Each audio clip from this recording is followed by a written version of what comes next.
Alhamdulillahi Rabbil Alamin. Wabihi nasta'inu ala umuri dunya wad din. Wassalatu wassalamu ala ashrafil anbiya'i wal mursalin, Nabiyyina Muhammadin wa ala alihi wa sahbihi ajma'in. Ayyuhal muslimun rahimanillah wa iyyakum. Wahai kaum muslim, semoga kita selalu dirahmati oleh Allah Subhanahu wa taala. Rezeki, ketika seorang muslim berbicara tentangnya, maka di dalam kamus seorang muslim tentang rezeki hanya ada beberapa konsep. Yang pertama, bahwasanya tidak ada yang memberikan rezeki kecuali Allah Subhanahu wa taala. Allah Subhanahu wa taala berfirman di dalam surat Az-Zariyat, "Innallaha huwar razzaqu dzul quwwatil matin." Sesungguhnya Allah Subhanahu wa taala dialah Allah yang Maha pemberi rezeki, Ar-Razzaq. Para ulama tafsir mengatakan makna Ar-Razzaq huwa alladhi yarzuqu marratan ba'da ukhra.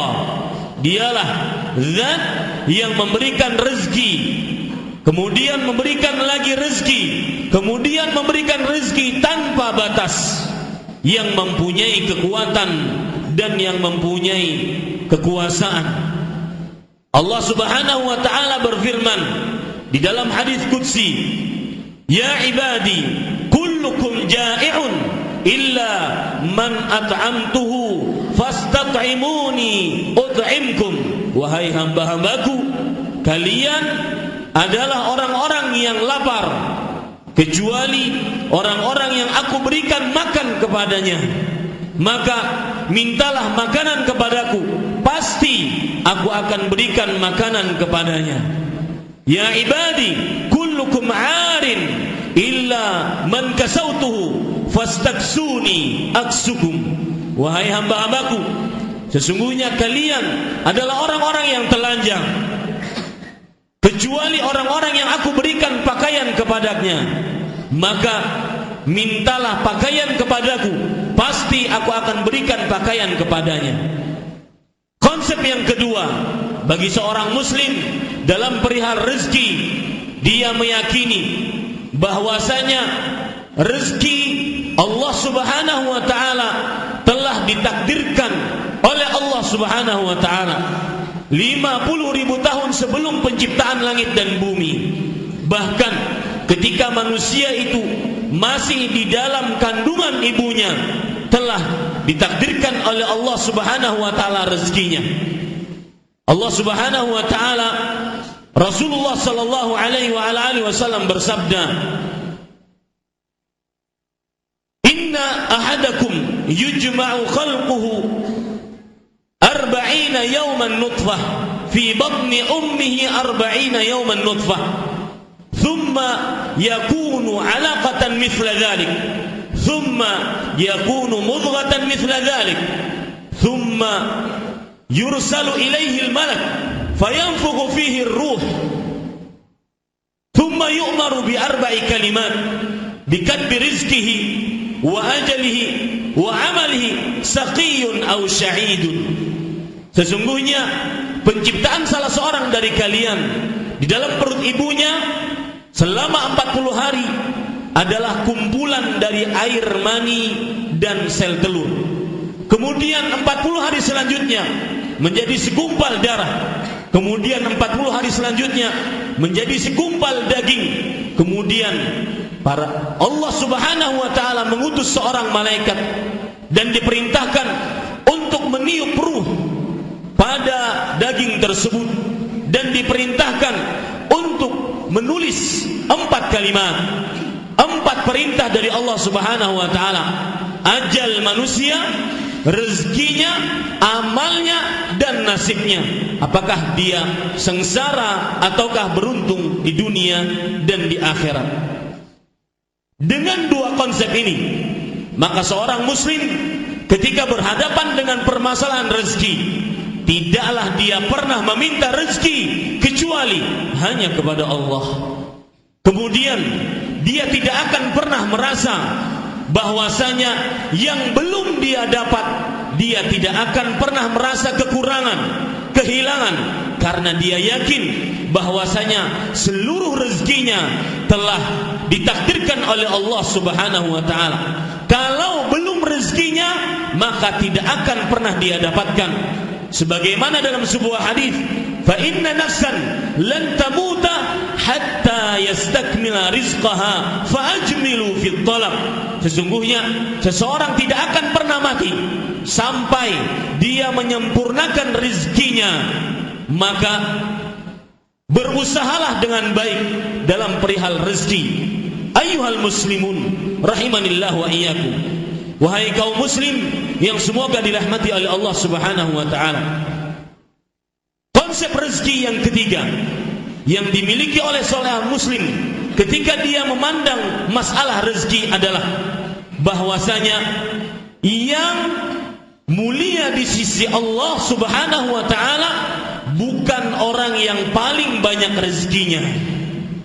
Karena Allah Subhanahu wa taala berfirman di dalam surat Al-Fajr ayat 15 sampai 16 sampai 17, fa ammal insan idza mabtalahu rabbuhu fa akramahu wa na'amahu fa yaqulu rabbi akraman wa amma idza mabtalahu fa qadara alaihi rizqahu fa yaqulu rabbi ahanan. Adapun manusia jika diuji oleh Allah Subhanahu wa taala, diluaskan rezekinya, diberikan nikmat kepada dia, maka dia menganggap Allah Subhanahu wa taala telah memuliakan dia. Adapun jika Allah Subhanahu wa taala mengujinya, disempitkan rezekinya, dibatasi pendapatannya, maka dia menganggap bahwasanya Allah telah menghinakan dia. Dua asumsi, persepsi ini dibantah oleh Allah Subhanahu wa taala langsung pada ayat yang selanjutnya. Kalla, tidak sama sekali.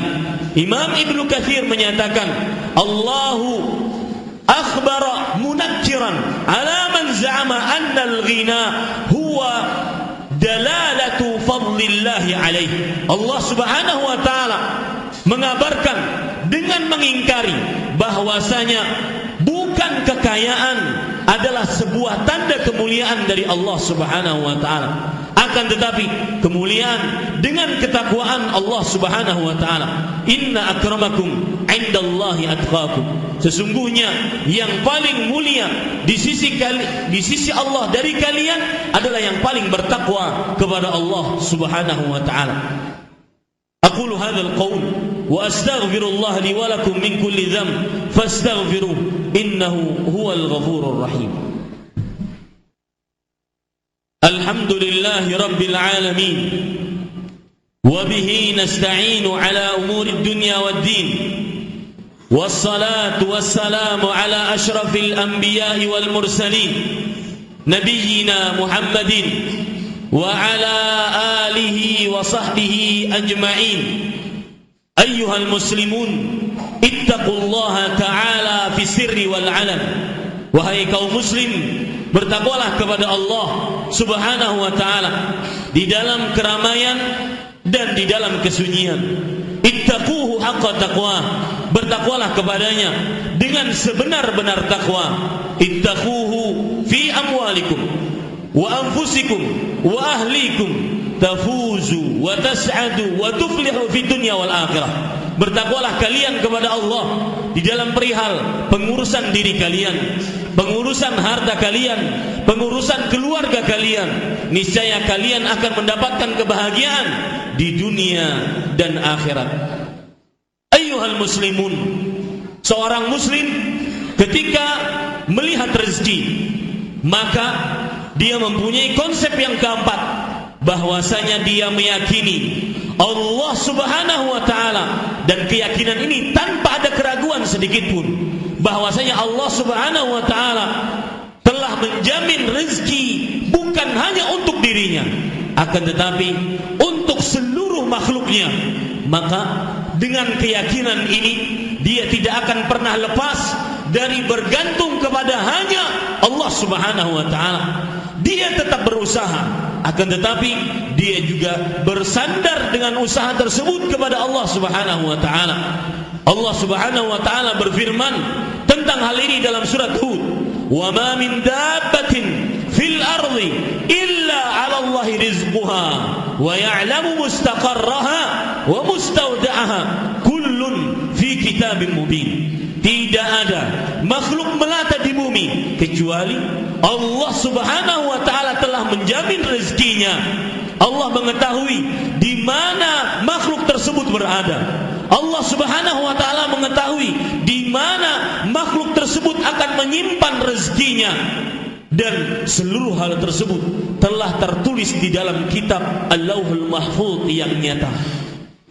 Kalau seandainya seorang muslim memahami konsep yang keempat ini, sekali lagi khatib mengatakan dia tidak akan pernah bersandar di dalam mengais rezeki kecuali hanya kepada Allah, yang dengan hal itu akhirnya dia mendapatkan rezeki yang lancar dari Allah, dalam artian tawakal melancarkan rezeki. Dalam sebuah hadis Rasul sallallahu alaihi wa ala alihi wasallam bersabda, "Lau annakum tawakkaluna 'ala Allah haqqa tawakkuli la razaqakum kama yarzuqu at-tayra taghdu khimasan wa taruhu bitanan." Jikalau kalian bertawakal kepada Allah dengan sebenar-benar tawakal, niscaya Allah Subhanahu wa taala akan memberikan rezeki kepada kalian sebagaimana Allah memberikan rezeki kepada burung. Burung keluar di pagi hari dalam keadaan lapar, perut kosong, dan pulang di sore hari dalam keadaan sudah kenyang, bahkan membawa bekal untuk anak-anaknya. Konsep yang kelima dari konsep rezeki bagi seorang muslim adalah bahwasanya seorang muslim meyakini baik-baik bahwa diharamkan baginya untuk mengais rezeki yang halal, mengais rezeki yang haram. Maka dia mempunyai konsep yang penting halal, bukan yang penting banyak. Yang penting halal, yang penting didapatkan dengan cara yang halal, tidak menipu, tidak memalsukan, tidak mengoplos, tidak berbuat riba, tidak mencuri, tidak berjudi, dan tidak dengan cara-cara haram lainnya. Bagi seorang muslim yang meyakini Allah lah pemberi rezekinya, yang meyakini takdir rezekinya sudah ditentukan oleh Allah, yang meyakini bahwasanya Allah telah menjamin rezekinya, pantang untuk mencari rezeki yang haram, yang penting halal. Allah Subhanahu wa taala berfirman, Rasulullah sallallahu alaihi wasallam bersabda, "Innallaha thayyibun la yaqbalu illa thayyiba." Hadis riwayat Muslim. Sesungguhnya Allah Subhanahu wa taala Maha baik dan tidak akan menerima kecuali yang baik-baik. Allah Subhanahu wa taala berfirman, "Ya ayyuhan nas, kulu mimma fil ardi halalan thayyiban." Wahai manusia, makanlah dari apa yang disediakan oleh Allah Subhanahu wa taala di bumi, yang halal dan yang baik. Inilah 5 konsep rezeki bagi seorang muslim. Ayyuhal muslimun,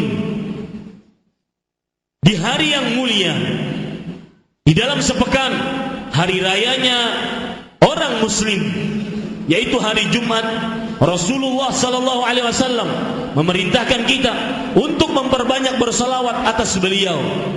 Rasulullah sallallahu alaihi wasallam bersabda dalam hadis yang diriwayatkan oleh Imam Abu Daud, "Inna min afdali ayyamikum yaumal jum'ah fa aktsirus salata fihi alayya." Sesungguhnya hari yang paling mulia bagi kalian adalah hari Jumat, maka perbanyaklah membaca salawat atasku.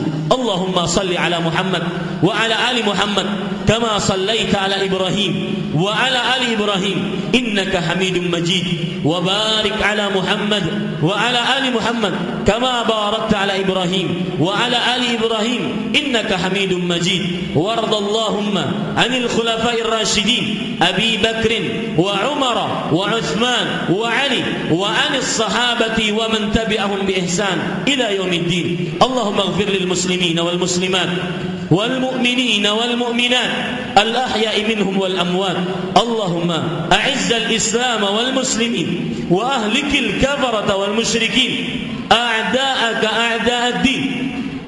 Allahumma shattit shamlahum wa mazziq jam'ahum wa alqi fi qulubihim ar-ru'ba innaka ala kulli shay'in qadir. Rabbana atina fid dunya hasanah wa fil akhirati hasanah wa qina adzaban nar. Ibadallah, innallaha ya'muru bil 'adli wal ihsan wa ita'i dzil qurba wa yanha 'anil fahsya'i wal munkar.